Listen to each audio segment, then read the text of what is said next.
கன்னிராசி ஆண்களுக்கு இந்த குரு பெயர்ச்சி எப்படி இருக்க போகுது? உங்களை பொறுத்த வரைக்கும் நான் சொல்றது என்ன அப்படின்னு கேட்டீங்கன்னா, 9ஆம் பார்வையா உங்களது 7ஆம் வீட்டை பார்க்கறதுனால முதல்ல உத்தியோக உயர்வு, கணவன் மனைவி உறவுல ஏற்படக்கூடிய பிரச்சனைகளுக்கு தீர்வு, திருமண வாழ்க்கையில ஏற்பட்ட தடைகளுக்கு விடுதலை. கன்னிராசி பெண்களுக்கு எப்படி? திருமண தடை உள்ளவர்கள் உங்களது குலதெய்வ வழிபாட்டுக்கு போயிட்டு வாங்க. திருமணம் படிக்கிற பிள்ளைங்களுக்கு, பெண்களுக்கு மேற்படிப்பு படிக்கிறதுக்கோ கன்னிராசிக்காரர்கள் செய்ய வேண்டிய பரிகாரம் என்ன சார்? இவங்க ஒரே ஒரு கடவுளை தான், நான் சொல்ற கடவுளை வழிபட்டாங்கன்னா பலன் சதவிகிதம் அடிப்படையில் எவ்வளவு கொடுக்கலாம் சார்? ஒரு 60 மார்க் எடு. யூ தமிழ் நேயர்களுக்கு வணக்கம். இன்றைய நேர்காணல்ல தெய்வீக ஜோதிடர் ஏஆர் பாலகிருஷ்ண ரெட்டி சார் இணைஞ்சிருக்காங்க. ஸோ 2026 குரு பெயர்ச்சி மேஷம் முதல் மீனம் வரை இருக்கக்கூடிய 12 ராசிகளுக்கும் என்ன மாதிரியான பலன்களை ஏற்படுத்தி கொடுக்க போகுது அப்படின்னு சொல்ல இருக்காங்க. வாங்க பேசலாம். வணக்கம் சார். குரு பிரம்மா, குரு விஷ்ணு, குருதேவோ மகேஸ்வரக, குரு சாட்சாத் பரபிரம்மா, தஸ்மை ஸ்ரீ குருவே நமக. என் அன்பு யூ தமிழ் நேயர்கள் அனைவருக்கும் என் அன்பு வணக்கங்கள். சார், இந்த பராபவம் வருடம் வரக்கூடிய குரு பெயர்ச்சி என்ன மாதிரியான பலன்களை, பொது பலன்களா ஏற்படுத்தி கொடுக்க இருக்கு சார்? பொதுவாகவே ஒவ்வொரு வருஷமும் குரு பெயர்ச்சி ஆட்டோமேட்டிக்காக வந்துடும். வருஷம் முதல்ல கடைசியில் வரும். இந்த ஆண்டு பார்த்திங்கன்னா குரு பொதுவாகவே ஒரு வீட்டில் 12 மாதம் ஒரு வருஷம் இருப்பார். ஆனால் இங்கே பார்த்தீங்கன்னா இந்த வருஷம் 3 ராசிகளில் இருக்க போகிறார். மிதுனத்தில், கடகத்தில், அதே மாதிரி சிம்மத்தில் இவர் இருக்க போகிறார். இந்த காலகட்டத்தில் குருவுக்கு ஸ்தான பலத்தை விட பார்வ பலம் அதிகம் அப்படின்னு சொல்லலாம். இருந்தாலும் 12 வருடங்களுக்கு ஒரு முறை கடகத்தில் உச்சம் பெறக்கூடிய குரு, இது பெரிய விஷயம். ஆகவே 12 ராசிக்காரர்களுக்கும் நினைத்த காரியங்கள் நடக்கும்.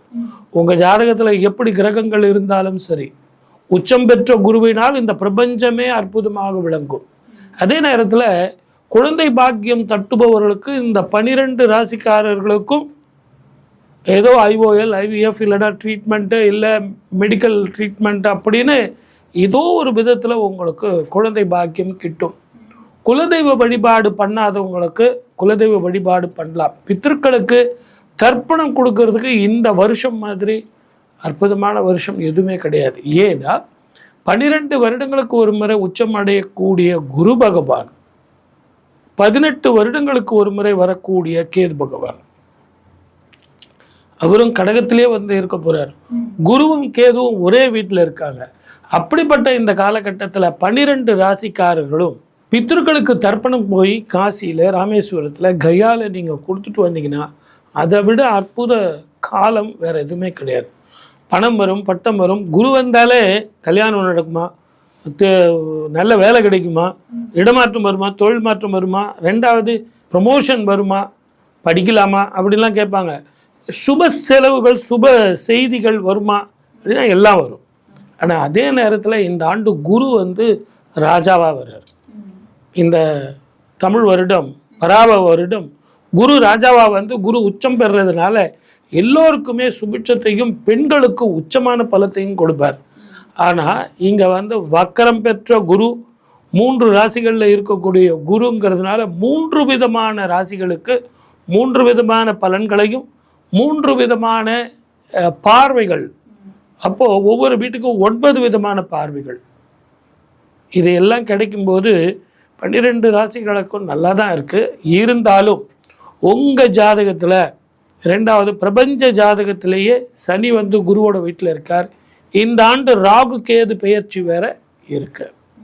இந்த ராகு கேது பெயர்ச்சி எப்படி இருக்கும் அப்படிங்கிறதும் இந்த குரு பெயர்ச்சியிலே சேர்ந்து தான் நம்ம சொல்ல போகிறோம். இருந்தாலும் இவ்வளோ விஷயங்கள் இந்த குரு பெயர்ச்சியில் இந்த ஆண்டு இருக்கு.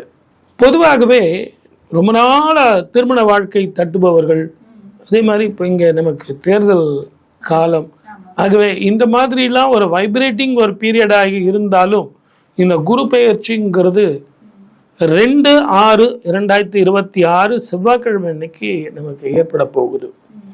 இந்த நாள் மங்களவாரம். செவ்வாய் இங்கே இந்த வருஷம் அவர் வர்றது சேனாதிபதியாக வர்றார். குரு தான் ராஜாவாக வர்றார். ஆகவே இது எல்லாமே தெரிஞ்சு அமைதா தெரியாது அமையலான்னு தெரியல.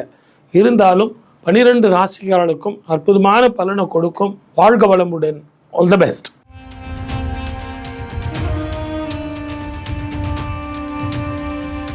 கன்னி ராசி ஆண்களுக்கு இந்த குரு பெயர்ச்சி எப்படி இருக்க போகுது சார்?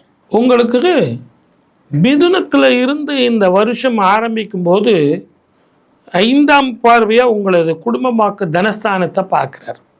ஆனால் அதே நேரத்தில் உச்சம் பெற்ற குரு வரும்போது உங்களுக்கு பார்வை இல்லை. ஒரு சில பேர் 3ஆம் பார்வையாக பார்க்குறாரே அப்படின்னு சொல்லலாம்.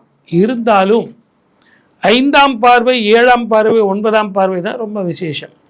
அப்படி உங்களை பொறுத்த வரைக்கும் நான் சொல்கிறது என்ன அப்படின்னு கேட்டிங்கன்னா, 9ஆம் பார்வையாக உங்களது 7ஆம் வீட்டை பார்க்கறதுனால முதல்ல உத்தியோக உயர்வு, வருமானத்தில் நிம்மதி, சந்தோஷம், கணவன் மனைவி உறவில் ஏற்படக்கூடிய பிரச்சனைகளுக்கு தீர்வு, திருமண வாழ்க்கையில் ஏற்பட்ட தடைகளுக்கு விடுதலை காலம், நல்லபடியாக திருமணம் நடக்கும்.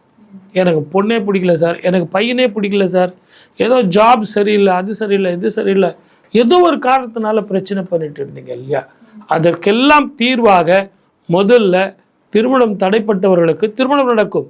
ஏற்கனவே திருமணமானவர்களுக்கு கொஞ்சம் வாயை கட்டி போங்க.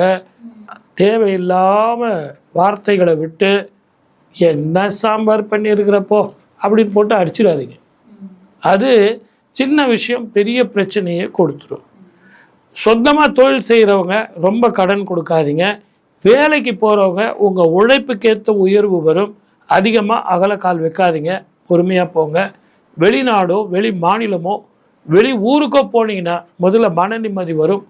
வயிற்றில் கேஸ்ட்ரிக் ட்ரபிள், அல்சர் ட்ரபிள் இருக்கும். நேரத்துக்கு சாப்பிடணும். கன்னிராசி பெண்களுக்கு எப்படி இருக்கும்? இவங்களுக்கு உடம்பு பார்க்கணுங்க. கண்டிப்பாக உடல் ஆரோக்கியத்தில் கவனம் வச்சே தீரணும். இரும்பு சத்து மாத்திரைகள் டாக்டரை பார்த்து வாங்கி சாப்பிடுங்க. கீரை, பேரிச்சம்பழம், பால், முட்டை. அதே மாதிரி குழந்தை பாக்கியம் தட்டுபவர்கள் கணவன் மனைவி இருவருமே செக்கிங் போகிறது நல்லது. திருமண தடை உள்ளவர்கள் உங்களது குலதெய்வ வழிபாட்டுக்கு போயிட்டு வாங்க, திருமணம் நடக்கும். படிக்கிற பிள்ளைங்களுக்கு, பெண்களுக்கு மேற்படிப்பு படிக்கிறதுக்கோ ரிசர்ச்சுக்கோ அவங்க ட்ரை பண்ணலாம், நல்லாயிருக்கும். கன்னிராசிக்காரர்கள் செய்ய வேண்டிய பரிகாரம் என்ன சார்? இவங்க ஒரே ஒரு கடவுளை தான், நான் சொல்கிற கடவுளை வழிபட்டாங்கன்னா பலன் கை மேலே கிடைக்கும். என்ன அப்படின்னா காளி வழிபாடு. 7ஆம் இடத்துல இருக்கக்கூடிய சனீஸ்வரராக இருந்தாலும் சரி, எனக்கு குரு பார்வையே ஒரு 6 மாதம்தான் இருக்குது, 6 மாதம் இல்லை சார் அப்படின்னாலும் கவலையப்படாதீங்க. எங்கள் வீட்டு பக்கத்தில் காளி கோயில் இல்லை சார், அதை பற்றியும் கவலைப்படாது. துர்க்கைக்கு போயிட்டு வாங்க. துர்க்கை வழிபாடு பண்ணிங்கனாலே உங்களுக்கு மனோதைரியம், மன நிம்மதி, செய்யாத குற்றத்துக்கு தண்டனைகள், மான அவமானங்கள், மனக்குழப்பங்கள், வியாதிகள், மருத்துவ செலவுகள் இதெல்லாம் போயிடும். எல்லாத்த விட நிம்மதியும் சந்தோஷம் வரும். ஆகவே துர்க்கை வழிபாடு செவ்வாய்க்கிழமையில எலுமிச்சம்பழம் தீபம் போட்டு வழிபட்டீங்க அப்படின்னா அற்புதமான காலம். சதவிகிதம் அடிப்படையில் எவ்வளவு கொடுக்கலாங்க சார்? ஒரு 60 மார்க் எடுத்துருவாங்க. ஒன்றும் பிரச்சனை இல்லை, ஈஸியாக பாஸ் பண்ணிவிடுவாங்க. வாழ்க வளமுடன். All the best.